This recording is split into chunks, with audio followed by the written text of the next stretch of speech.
What's going on, people? Welcome back to the United Stand. My name is Maud, and we are back again for another 2 p.m. show. How is everybody doing? How's everyone feeling? It's a couple days now after I'm going to call it a tragic loss, because it definitely was a harsh one to deal with. But how's everyone feeling now, a few days after the Everton loss at home? Let me know exactly how you feel. Literally, I want to know if you're feeling positive. Are you still feeling negative? Has your opinion changed on certain things? Has your opinion changed on Amorim? Has your opinion changed on certain players? I mean, we're going to get into all of it today. In fact, what I want you to do today, and I want you to promise me this, I want you to promise you're going to put your honest opinion in the chat today. Because today I want to have a real conversation. I don't want to dilly-dally around certain conversations. I want to have a real, honest conversation about Manchester United, about Ruben Amorim, about Bruno Fernandes, about all of these players. And I'm going to try and give both sides of the argument, but I want you guys to give your honest opinion in today's show. So look, let's get straight into it. One of the first things that I want to talk about, and it's some news that's come out today, and it's about Ineos's master plan. I'm going to put that in quotations, master plan, because I don't know how much of a master plan it is, or if it's just them trying to figure it out. But the reports come out that Manchester United are prepared to back Amorim with another clear-out to fund the next phase of their squad rebuild. Now, that's very important. That's very, very important information. The reason why I say that is because, first of all, the question that I want to ask is, what is a full clear-out? What's a full clear-out for United right now? Because you can say last summer we had a full clear-out with players like Rashford going, who else? Anthony went, Sancho went, Lindelof went. Who else went? I mentioned Garnacho. Malacia ended up staying, to be fair. But that was kind of like a clear-out that we had last season. But this season, what is a full clear-out? Who are the players that you would put into that category of, if we are going to clear this team out, who needs to go? Because for me, I'm gonna list off a few names and let me know if you agree. So first of all, there's Bruno Fernandes in that full clear-out. I think a lot of people would say he has been here for one of the longest. I think only Luke Shaw has been here longer than Bruno Fernandes. And to be fair, Luke Shaw's been here for about 11 years, so I don't think anyone's even getting close to him. But I think him and Maguire are the two, Bruno and Maguire are the two players that have been here the longest. And if you're talking about players who actually start most weeks, it's really just Bruno Fernandes. So I guess, yeah, you can see he is part of this full clear-out, but on the other hand, Amorim really likes him. You know, I don't see Amorim looking at this team thinking, I don't want to see Bruno Fernandes in the team. I genuinely feel like Amorim looks at him as one of his favourite players, as one of his leaders, his captain. And, I mean, I'll be honest, last season, Bruno did save him in a few games, so he almost owes him a little bit. And they also seem to be very close. I've heard reports about how Amorim, he talks to Bruno the most of any of the other players, on like a personal level as well, not just footballing level. Even outside of football, he talks to Bruno the most. So I can almost see Amorim kind of preferring to keep Bruno, even though we are trying to have a full clear-out. And Ineos do want to take, a lot of players out of the team, out of the club. I can almost see Amorim saying, you know what, if I'm going to keep anyone, I want Bruno to stay for at least one more year. But, like I said before, Bruno Fernandes is one of the players who, if you're talking about who's been here the longest, he's been here the longest. Then let's move on. You've got players like Luke Shaw, I've mentioned him already. He's been here for 11 years. I think he was one of Van Gaal's first ever signings, which is insane when you think about it. Like Van Gaal, I'm trying to think Van Gaal was playing with like Fellaini, and he was one of Van Gaal's early signings. He was playing with like Mata and Lingard, and we were playing with a completely different team back then. I think even Ferdinand might have still been there for early parts. Maybe he just left that season. But Van Gaal, that team was a very, very, very long time ago, and Luke Shaw's part of that team. So for me, if you want to do a full clear-out, the first name on that team sheet has to be Luke Shaw. That's my opinion. It has to be Luke Shaw, the first name if you want to talk about clear-out. But let's keep going on. Casemiro, is he part of the clear-out? I mean, if we're talking about money, we're not going to get a decent price for him. Let's be honest. How many teams are going to pay for Casemiro? Yes, he might go Saudi, but Saudi aren't going to pay a lot of money. It's his last year in a contract anyway, so he's going to have to go for free. Realistically, the amount of money we're going to get for him is all going to come from his wages. And considering he's on 300, 350, around that. You're saving a good 15, 16 million pounds just on Casemiro alone. Just on his wages, you're saving about 15, 16 million pounds. I'll put that into perspective. Mazraoui costs 15 million pounds. So getting rid of Casemiro, you can go and buy another, well, it's not that simple, but you can go and get another Mazraoui kind of player just by his wages gone alone. So that's a play that I think if we are going to do a full clear out, if Ineos are serious about it, and this is what they want to do, Casemiro has to be on that list as well. As much as I like Casemiro. I spoke about how he's one of our most underrated players this season, and this season alone, not next season, but this season alone, I think he can play, or he has played, a very instrumental part in some of our results, in some of our wins. But if we're looking at the future, and we're looking at the next 2 years, or even next season, Casemiro can't be a player at this team. He can't be. I think that's the reality, and I think a lot of you guys also would agree with it. Now let's move on. Who else have we got? We got Dalot. Full clear out. We're looking at players that have been here for more than 3-4 years. Dalot is on that list, and the reality is, unfortunately for him, and I genuinely believe that Dalot as a right back, just specifically as a right back, can be a good player, but unfortunately for him, we do not play with right backs anymore. And I don't know when we are ever going to go back to playing with a right back, considering who our manager is. So unfortunately for Dalot, I know he's one of his, his nation. What do you call it? Nation mates, or I don't know what the term is, but they're from the same country. Unfortunately for him, Amorim is not putting him in the best position to succeed in this team, and he's going to have to be one of the players that go. And I don't know how much money we're going to get for him. I know he's like late 20s in terms of age-wise, very, very experienced. Like I said, he's a Portugal international. He's played for United for a number of years now. He will go to a decent team, I think. Maybe not a Champions League contending team or anything like that, but I think he can go to a decent team.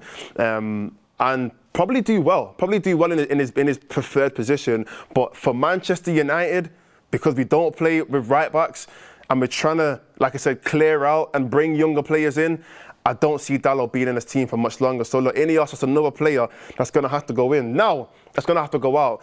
Now, you look at the rest of the team, I mean, let me know, other than the players that I've mentioned, who do you feel like has to be part of that clear out? You've got Maguire, who probably will leave anyway. Ugarte, he's not been there for that long, but is he part of the clear out? Who else is in that conversation? Maybe Bayende, goalkeeper.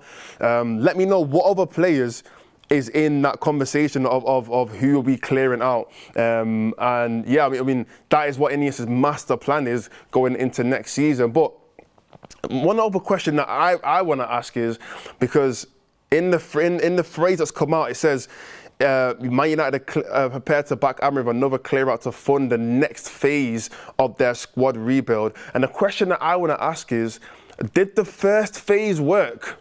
That's what I want to ask. Did the first phase of them buying into this team, this system, whatever you want to call it, did it work? Because the way I'm looking at United right now, we're not too far off what we were last season. We've just got a few better players who are obviously putting in better performances. But in terms of results, in terms of competitiveness in the league, we're probably just as good or bad as we were last season. I mean, we're literally one loss away from being 15th again. You know what I mean? So the way I look at it is, if this is the next phase, are you sure you completed the first phase? You know what I mean? Are you sure that we've got the right attacking players to even take us forward? I mean, we bought Cunha and Beaumont and Sesko, but it's looking like already people are having conversations about Sesko. People are having conversations about getting a new 10 like Semenyo, etc.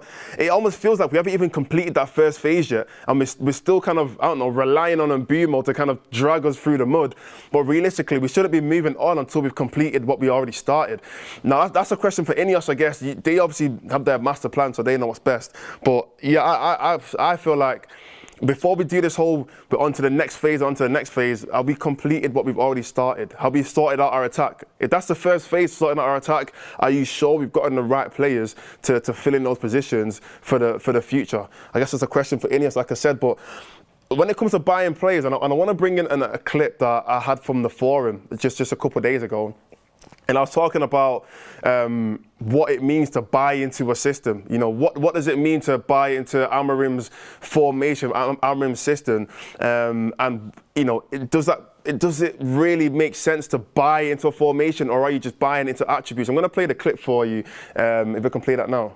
I don't think there's any such thing of going after a 3-4-3 player. Like, I feel like every player you go after probably grew up playing a I say normal, but 4-3-3 or 4-4-2 formation. Every kind of player who yeah, most players across Europe, especially the top players anyway, they're probably going to come from a team that even plays 4-3-3 anyway. So for me, if you're going to go after a player to fit this formation, you're only going after their attributes. You're not going after the formation they're playing. So I don't think there's any such thing as, like, I don't think Amorim can say, oh, you went and signed a player that wasn't a 3-4-3 formation. That doesn't even make sense because when Bumo didn't play 3-4-3, you know what I mean? He's one of our better players. Amass didn't grow up playing 3-4-3. He's been one of our better players, and you know, you can say the same about Mount. He didn't grow up playing. He didn't, you know, spend his whole career playing this formation. So it's not necessarily about buying into the system. It's just about buying into quality. I think if you just buy into good players, regardless of what position they played in, they could have been a fullback, they could have been a winger, they could be an 8, 6, 10, whatever it is. If they're a quality player, then you'll be able to find attributes that they can play in different positions. However,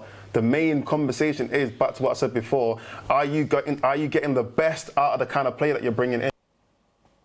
Now, look, the whole point of that clip that I wanted to bring it in was I'm referring to what it means to buy into a system. Like I said, I don't think there's any such thing as buying into 3-4-3. I don't think, like, most players in the world didn't grow up playing 3-4-3. That's only a new formation. I mean, I think Beth brought up a stat that she saw, and when I heard it, I straight away thought, like, that sounds crazy. There must be something wrong with that. And I think the stat was there's only a 0.5 success rate, 0.5% success rate of a 3-4-3 formation in the last 40 years. And most of them was Conte. And I thought to myself, that might be right, but then also thought to myself, well, that's probably because for how many years have people or managers been using 3-4-3? I mean, for a long period of time, you're talking about 40 years ago, it was just 4-4-2 for a long time, and then it was 4-3-3. And let's be honest, it's only over the last, let's say, 10 years or so, maybe, that certain managers have tried to implement a 3-4-3 formation. So yes, there hasn't been that much of a big sample size to really use that stat. But I think when it comes to buying players, you just got to buy top quality players, and Bumo is a top quality player. Most of his career, he's probably been playing as a right winger. At most, he might have played as a striker, or he might have played on the left-hand side. But for most of his career, he plays as a right winger. He has got so much quality that he can play as a right-sided 10 and probably play down the middle as well for United. For us, we need to just go and buy players that have the right attributes. If we want to really buy into this 3-4-3, this Amorim system, we have to go and buy players that have the right attributes, the right mentality, and the right focus to go and learn exactly what Amorim wants them to do. And then after that, genuinely, it all just comes down to how strong is Amorim's plan. How strong is this tactical plan, this system that Amorim has? If it is that strong and we go and buy quality players, it should work.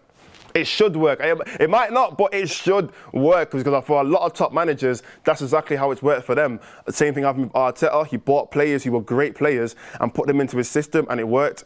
Well, he hasn't won anything yet, but he's winning matches. We all know what Pep's done, and we know what Klopp's done, etc. There's loads of managers that I could bring up as well. So, like I said, if Amorim's going to go out and buy players, I don't want to hear this whole, but he's not a 3-4-3 player, No, if he's a good quality player, he should be able to fit into a particular system. And then, like I said, it just goes from there. If the system's good enough, it should work. Now, moving on to the next piece of news.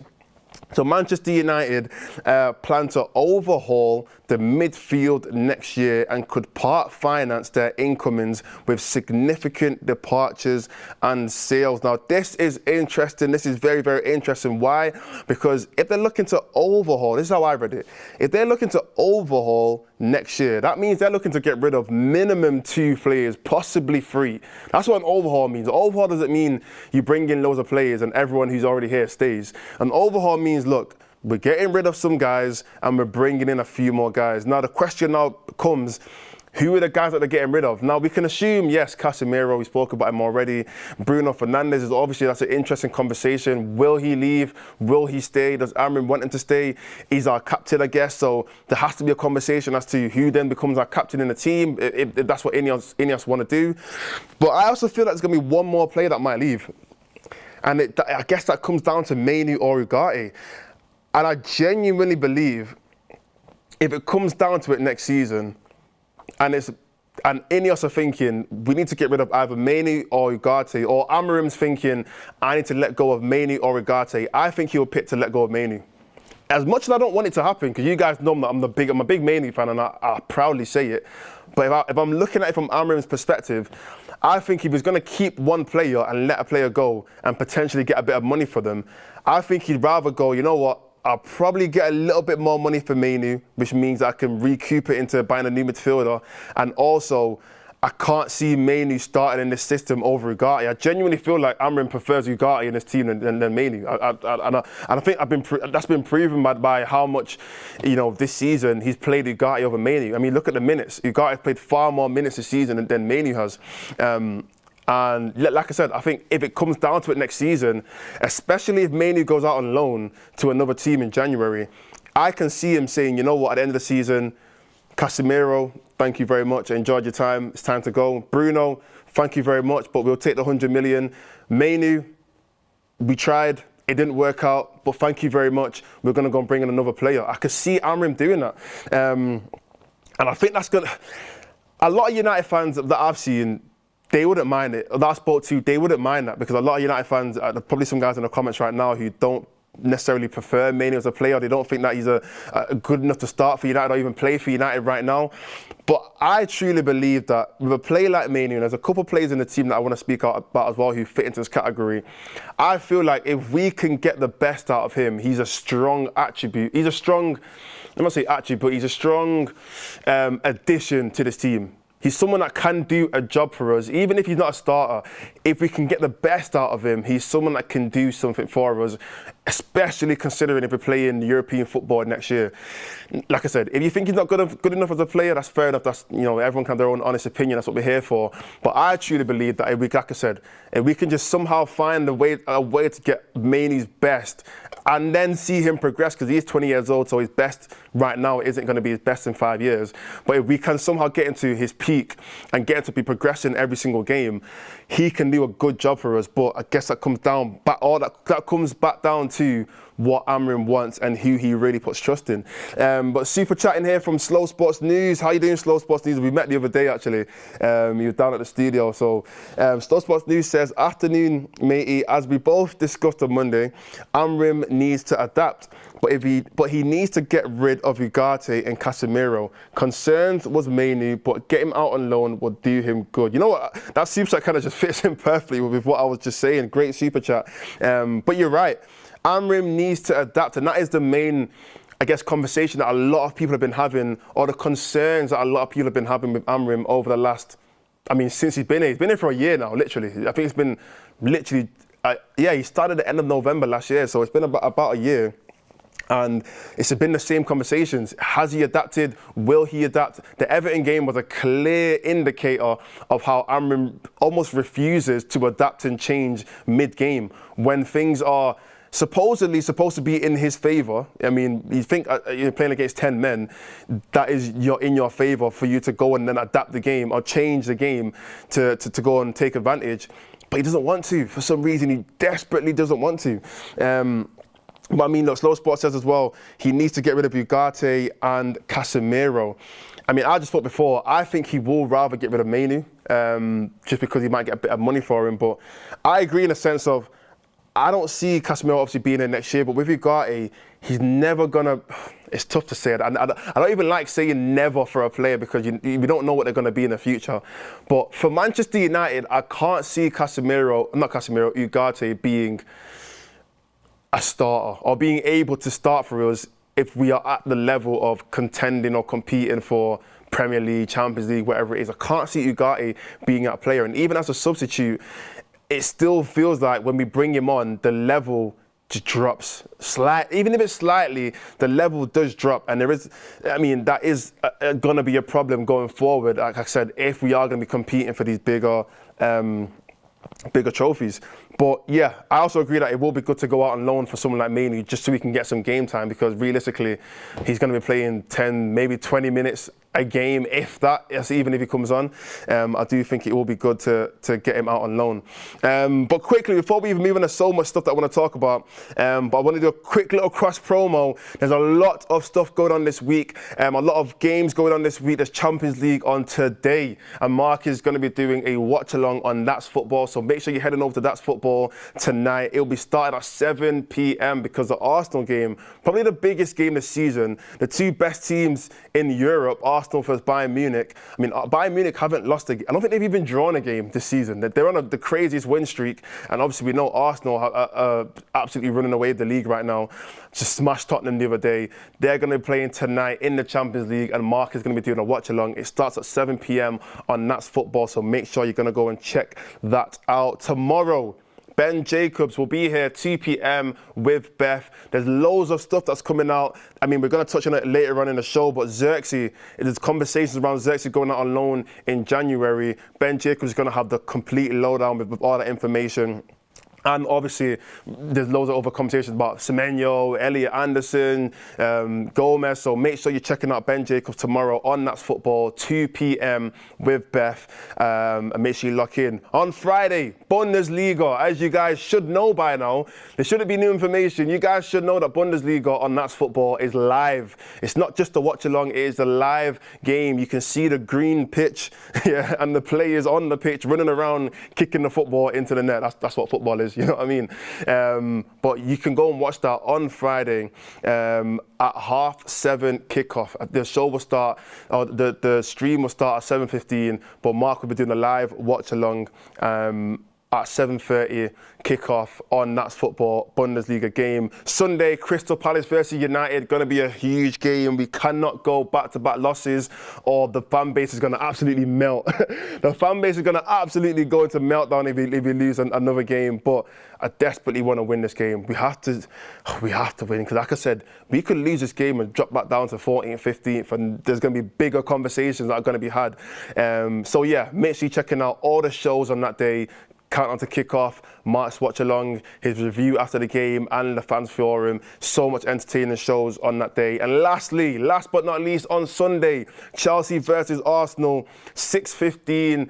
The stream will start, and not said 6:15, 4:15. The show will start, and the 4:30 will be kickoff. Chelsea versus Arsenal on That's Football. Mark will be doing a watch along, and that is the plugs for this week. So make sure you wrote all that information down and you're staying tuned with everything that's going on. But let's get back into the conversations. There's a few more super chats that I want to get into before we move on. Super chat from the Casey says, clear out means Casemiro, Dalot, Bruno, Shaw, Maguire must be replaced between January and the summer transfer window. Great super chat. You know what?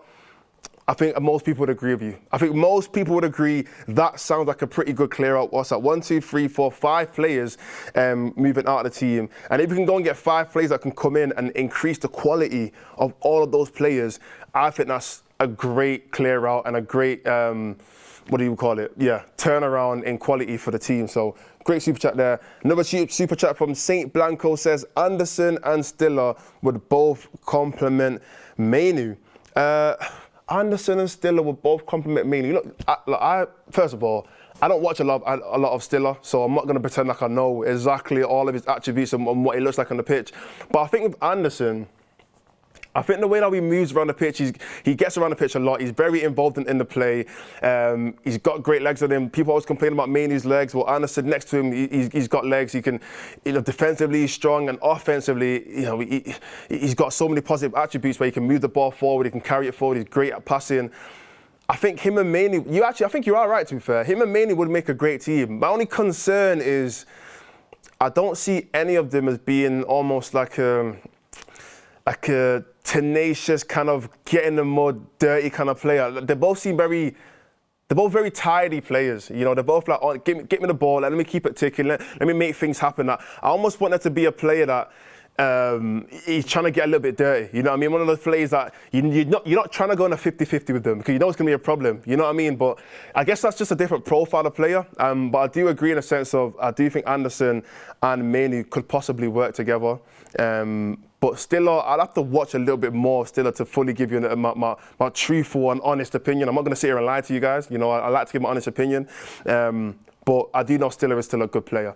But look, moving on, there's some more things that I want to talk about on this show. So the next piece of information I want to touch on is, so the club, so first of all, Manchester United are privately targeting a top 6 finish in the Premier League this season, and their budget will be buoyed by European qualification. Now, first of all, I don't know what privately targeted as top 6 finish even means, because how can you privately target it? To me, shall I be so honest with you guys? To me, if you're privately targeting a top 6 finish, that means you're trying to hide your targets just in case you don't make it. That's how I see it. If Ineos are saying, look, we're private, or if the sources are coming out that Ineos are privately targeting a top 6 finish, I truly believe that they don't want to come out and say, this is what we want to do, because if they don't get it, it looks like they failed.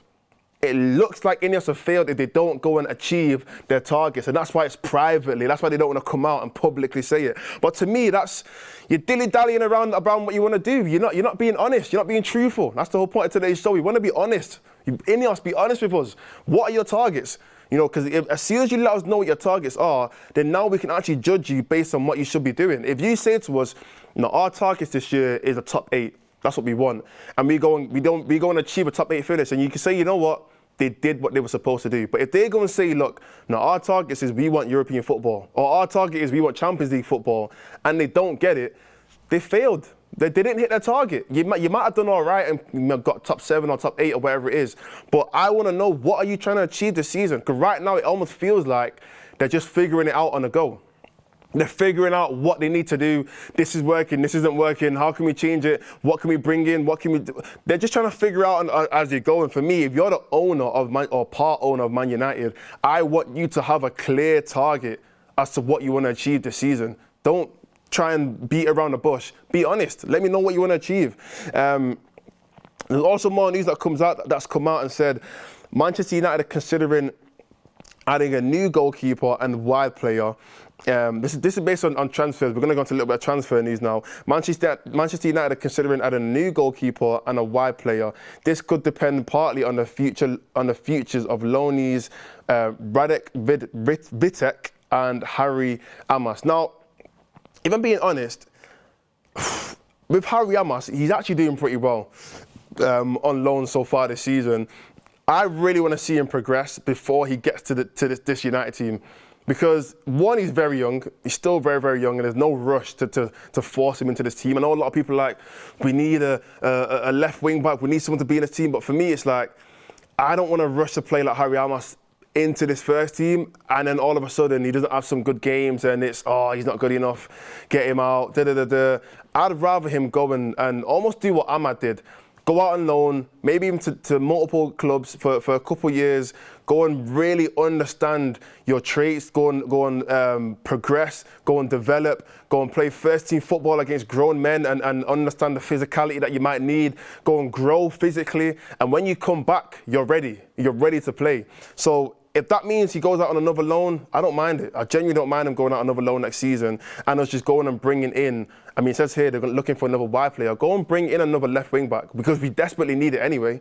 So if you go and bring in another left wing back, we've still got Dorgu, who's obviously, he's probably going to be here next season.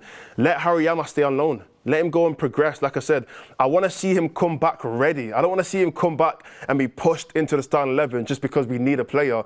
We've seen that happen to so many United players, so many young United Academy players get pushed into the starting 11 because we're desperate for that position, and then they don't work out, and then we're confused as to why they're not working out. No, it's because we rushed them in. Let Harry Amass go and do what he needs to do, and then we'll bring him back into the team.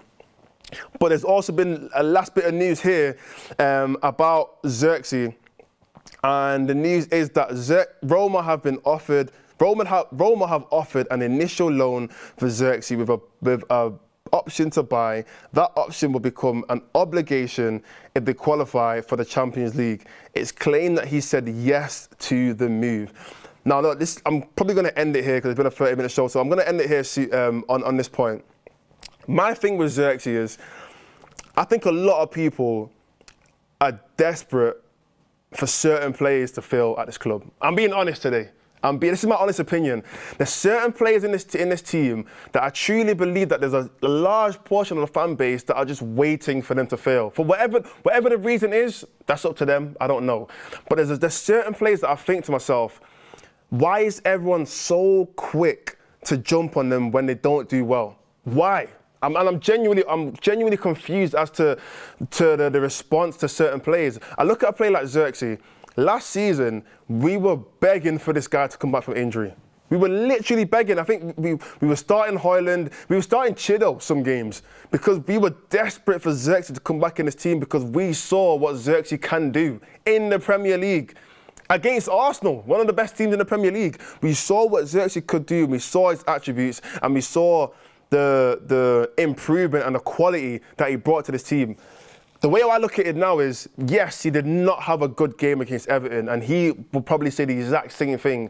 But if you're going to judge Zrikzee off that one game and say, nah, Zrikzee's not it, he's not good enough for this team, sell him in January, get rid of him, we don't need him. To me, it almost feels like you're forcing a player out which you haven't given the best opportunity to, the best chance to really show what he can do. If Zrikzee had continued playing from before he got injured up until now, I think he would be, let me not say a top player in the Premier League, but he would be a player that everyone would be looking at thinking, he's a player that we need to keep. He's a player that's not on the transfer list. He's a player that we want to see succeed at this team because of the attributes that he has. But all of a sudden, it's one game he comes back. He's barely played any football this season. He's played scraps of football, literally here and there, for little 5-10 minute games, and he somehow starts. I mean, I'll be honest, I was confused. I did not think he would start against Everton, but I mean, obviously based on the amount of injuries we had, he obviously started that game. His first start, I think, this season, his first 90 minutes this season. He doesn't have a great game, as did nobody, let's be honest. He did have a great game. And all of a sudden, I'm seeing loads of people commenting and in the chat and on the chat on the fan forum saying Zrikzee's not it. Why do we start Zrikzee? He should never start again. I don't want to see Zrikzee play. And I just think, how are we so rash to get onto a player like Zrikzee, considering what he's even been through this season, not being able to play that much, and he gets one opportunity and all of a sudden everyone gives up on him?